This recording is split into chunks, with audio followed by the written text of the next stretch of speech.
Tonight on America's Dumbest Criminals, meet some on-the-run teenagers who just don't know when to quit. A whacked-out clown who should have run off to join the circus instead of making this home video. And a shifty defendant who decides to dismiss himself from court proceedings. Who's the dumbest of the dumb? Judge for yourself. Right here, right now, on America's Dumbest Criminals. Delta 1566. Give me a call on your primary.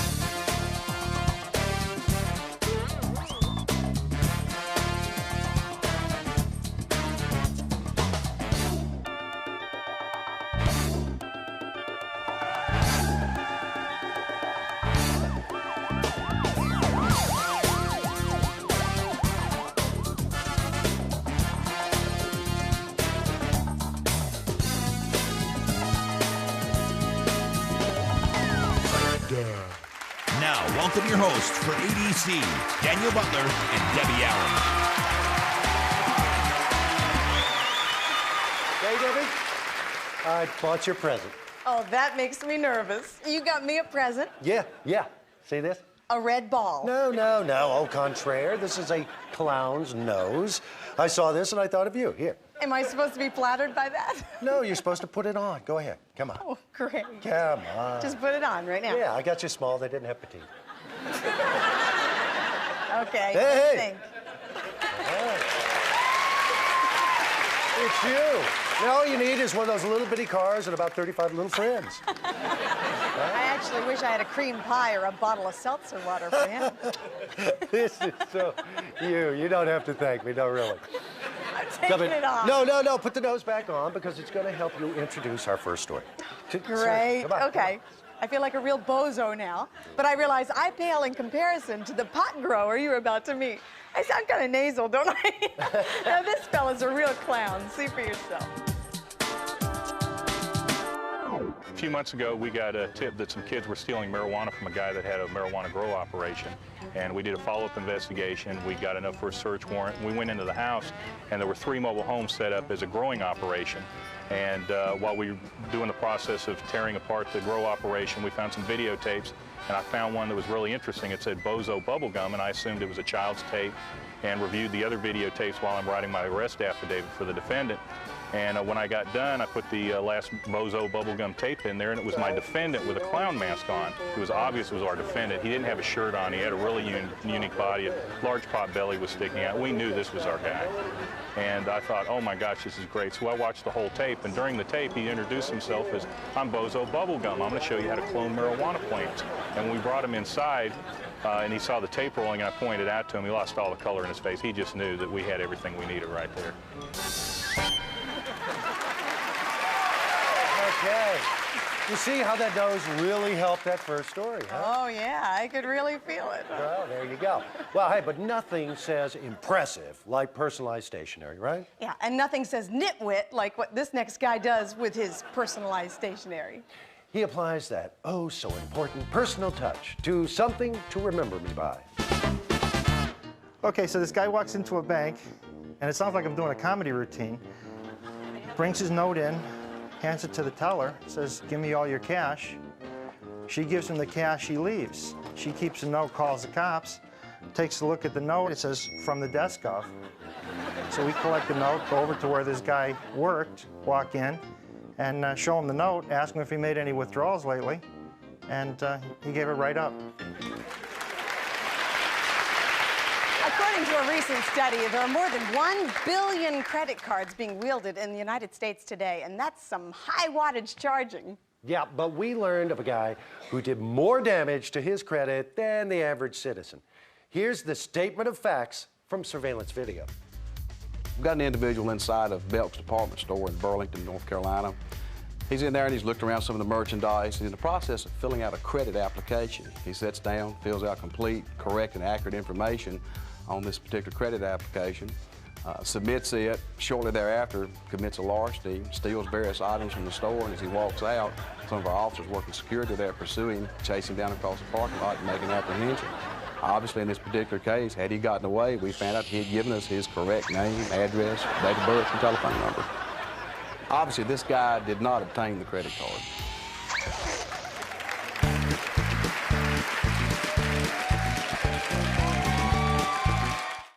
In Mobile, Alabama, it's illegal to howl at ladies inside the city limits. Officers will tell you that among the most dangerous calls they respond to are those related to domestic disputes.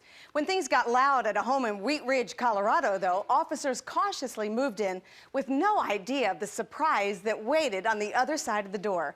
Now, as the story unfolds, the officer is given an answer that deserves a place among America's dumbest excuses. We got a call about a disturbance, a couple of people yelling at each other.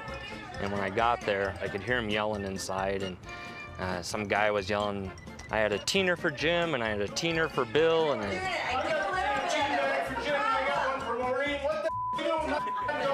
Teener is a 0.10 gram bag of drugs, as I understand it, and we got them separated, got them set down.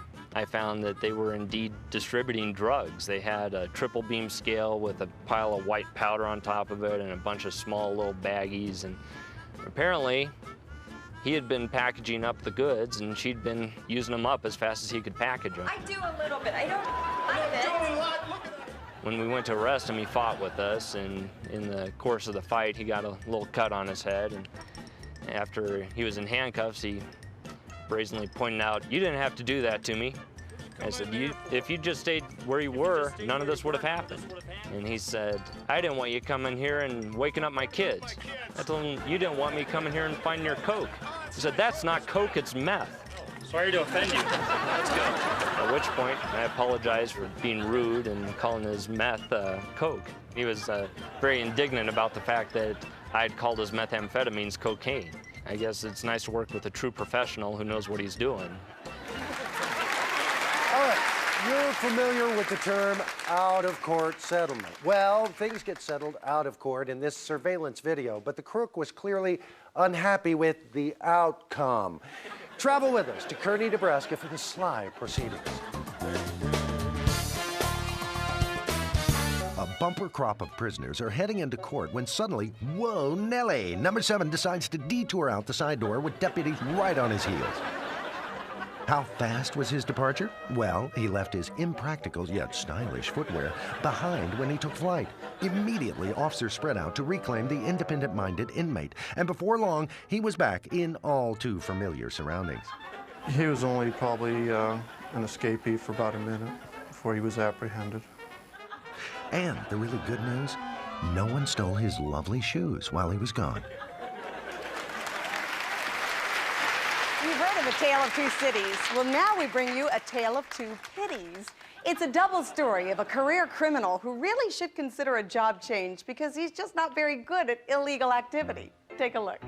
I'd received information that a citizen in our city, Billy, was selling narcotics. So I started to frequent his house a lot. And during this time, the animal control officer had issued him several citations for having too many animals. These citations went to warrants. Aha! Billy told the animal control officer that he was cold and asked if he could step back in the house and get a coat. The animal control officer said, oh, yeah, sure. And I'm thinking, oh, no, if he had any dope on him, he's getting rid of it. So I went ahead and arrested him on the animal control warrants. And he had about 100 grams of methamphetamine in his pants pockets.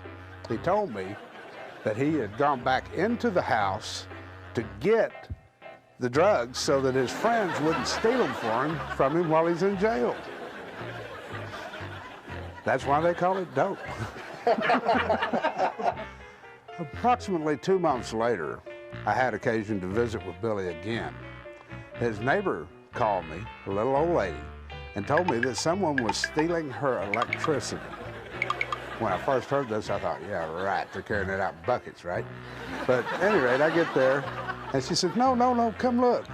And on the outside of her garage was an external electrical plug. And plugged into this was an orange extension cord. And it was running over towards Billy's house. So I walked around to the back of the house, and there's Billy out there cooking on a little campfire in the backyard outside his back door. And I asked him, I said, Billy, what are you doing? He said, oh, I have to cook on the campfire out here because all my utilities are shut off. So I arrested him for theft of utilities. Both of the times that I arrested Billy, he had $500 in his pocket the first time and $600 in his pocket the second time, more than enough to pay his bills or to pay off the animal control warrants.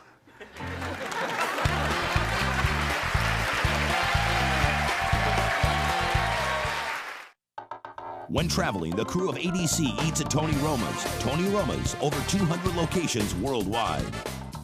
And now for a man who's made his mark on history and is being forced to pay for damages. Here's Daniel with ADC Headlines. Okay.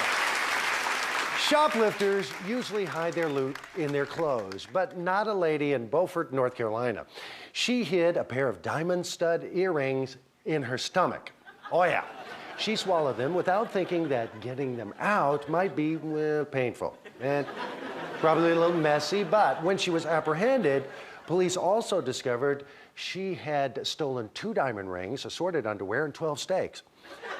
Now, I need to point out right here that none of the additional items were found in her person, okay? Miss Manners would be at least partially proud of the 2 teenage girls who tried to rob a store in Birmingham, Alabama. One asked a clerk for pen and paper, and then they wrote out a very polite robbery note. The clerk told the girls that she had a customer to attend to first, so the ingenue thieves waited their turn. Never thinking that the clerk had set off the silent alarm when she walked to the rear of the store. When the police arrived, the girls were relieved of their cap gun that they were concealing, and then they were most graciously escorted off to jail. You know, things were not up to par for a golfer in Ohio who got carted off to jail for driving a golf cart while intoxicated. Wait a minute, a drunk golfer? Whoa, there's a novelty. He zoomed across the putting green before slicing into a post and hooking a sign. He was sure he could get off with just paying for damages, but no mulligans for him. The officer was sufficiently peed off at the hacker's recklessness to charge him with DUI. And that closes the file on ADC Headlines. News ripped from somewhere near the back of your local newspaper. Ready? The story of Alice in Wonderland. When Alice took a tumble through the looking glass, she fell into real trouble. We'll see if you see any similarities as you look at this story from North Miami Beach, Florida.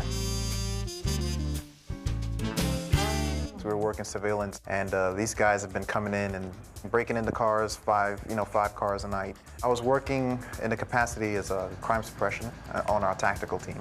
So I was in plain clothes driving an unmarked car. My sergeant, he's circling the area in which we're supposed to be watching. He gets on the radio and tells us, hey, come over here because I got a couple of good guys. I get up there, and as I turn the corner, they're outside, they're looking into this car.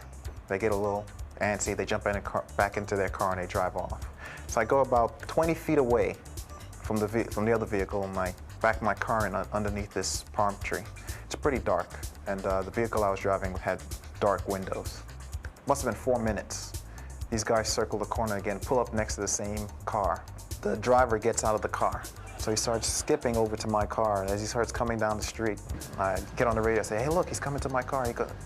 My sergeant, everybody gets on and says, no, just see what they're gonna do. I said, okay, no problem. So I scoot down in the seat, and I'm sitting there waiting for this guy to come up to see what he's gonna do, So he gets to the front window on the driver's side, and he starts peeking inside the car. Now, I'm wearing a dark t-shirt. It's pretty dark in here. The windows are dark. So he goes around to the tinted portion of the glass. He starts trying the door handle. He goes around the car. I'm telling him on the radio, hey, look, he's trying to get into my car. They're yelling to me, let him break in, then we'll take him down. I said, no problem. So I look up to see exactly where he's at. And when I turn around to look over my shoulder, he's at the back window, which didn't have any tints. And his face is pressed against the window like this. And I turn around, I stick my head up, he starts to scream.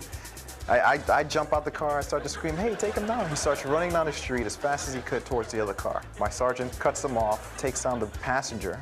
I get out, I'm on foot, chasing him down the street. He starts going in a big oval. So he runs around in the middle of the intersection with me behind him and runs right into my sergeant. So we end up taking him down. I can't believe this guy was trying to break into the police car that I was actually sitting in. If people would just obey the law, they could save themselves so much time and trouble. But no, there's some component in the man's lower nature that kicks in and says, I bet I can get away with this. And when those thoughts become action, something like this happens. About a year ago, I wanted to make a traffic stop down south near San Luis. He was speeding about 75 miles per hour in a 50-mile-per-hour zone. Turned on my emergency lights. The vehicle pulled over. As I was about to step out, the vehicle took off. I remember a right front passenger waved at me as she was driving away. Then turned on my siren. We followed him. I radioed ahead to the San Luis Police Department that I was in a pursuit. They set up spikes near their town, and the vehicle ran over the spikes. The vehicle stopped. The driver took off running. The San Luis Police Department ran after the driver. Myself and other San Luis police units took the rest of the passengers out at gunpoint, ordered them to get on the ground. Get on the ground now! Get on the ground! I remember two female passengers that I had at gunpoint weren't doing what I was telling them to do, and we were yelling very loudly, get on the ground, get on the ground.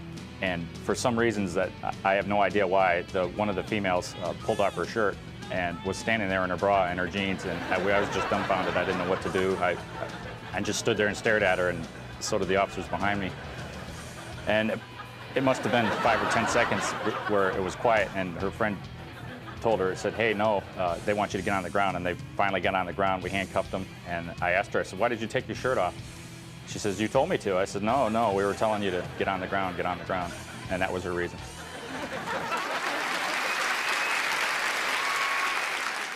In Port Arthur, Texas, obnoxious odors may not be emitted while in an elevator. Do you remember that great scene in the movie Blazing Saddles where a black sheriff fast talks his way out of being lynched by a bunch of feeble-minded racists? Yeah.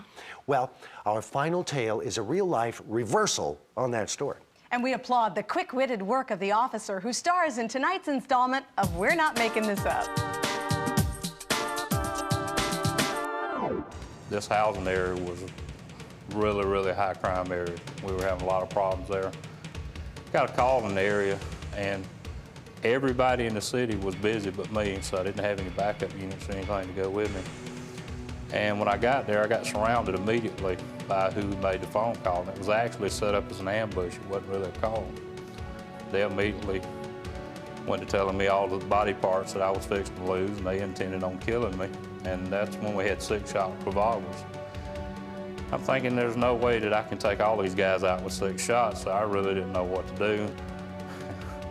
I don't know what made me think of this, but it worked. I carried a bottle of whiteout in my right front pocket for reports, and I reached in, got the bottle of whiteout out, opened the lid, and said, okay, guys, y'all come on. I'll just white every one of you out.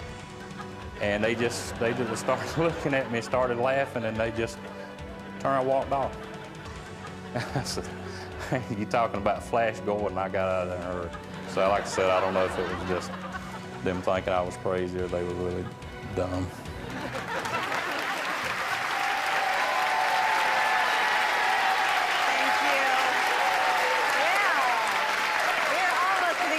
Time together. Whoa. Debbie, what's with the pie?